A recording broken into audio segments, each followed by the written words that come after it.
বৃন্দার মিথ্যে নাটক শেষ করে মাঝরাতে হসপিটালে গিয়ে বৃন্দা ও সুব্রতকে হাতে নাতে ধরে পুলিশে দিল রাঙ্গা। হ্যাঁ বন্ধুরা, আমরা এমনটাই দেখতে পাবো রাঙ্গামতি তীরন্দাজ ধারাবাহিকের আগামী পর্বগুলোতে।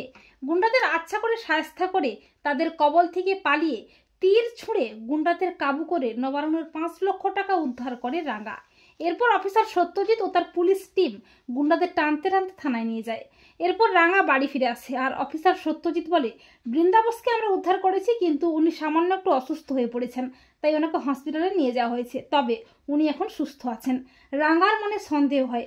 রাঙ্গা বলে, কিন্তু অফিসার, ওরা তো 5 জন ছিল, তবে আরেকজন কোথায়? রাঙ্গা মনে মনে ভাবে, গুন্ডাগুলো আমাকে আর বড় বৌদি দুটোকে আলাদা আলাদা ঘরে রাখলো কেন? আর আমাদের বাড়িতে যে 5 লক্ষ টাকা আছে তা তো বাইরের লোকে জানার কথাটা নয়, তবে কি সবটা বড় বৌদিটার প্ল্যান? ব্যাপারটা মুখে দেখতেই হবে। এই বলে রাঙ্গা বাড়ির কাউকে কিচ্ছুটি না জানিয়ে মাঝরাতে হসপিটালে যায়, এমনকি অফিসার সত্যজিৎকেও সবটা জানিয়ে রাখে রাঙ্গা। রাঙ্গা হসপিটালে গিয়ে দেখতে পায় সুব্রত বৃন্দার সাথে চক্রান্ত করছে। তখন রাঙ্গা বুঝতে পারে সবটাই বৃন্দার চক্রান্ত। রাঙ্গা তীর নিয়ে বৃন্দা ও সুব্রতর দিকে তাক করে। আচমকা রাঙ্গাকে দেখে ভয় পেয়ে যায় বৃন্দা ও সুব্রত। রাঙ্গা বলে, কি রে বড় বৌদিটা, সবটাই তাহলে তোর প্ল্যান?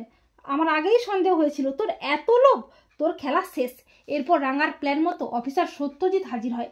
বৃন্দা ও সুব্রতকে হাতে নাতে ধরে টানতে টানতে থানায় নিয়ে যায়। তো বন্ধুরা, তোমরা এটাই চাও তো যে বৃন্দার মিথ্যে নাটক শেষ করে মাঝরাতে হসপিটালে গিয়ে বৃন্দা ও সুব্রতকে যেন হাতে নাতে ধরে রাঙ্গা? কমেন্ট করে এক্ষুনি জানিয়ে দাও তোমাদের মতামতটি।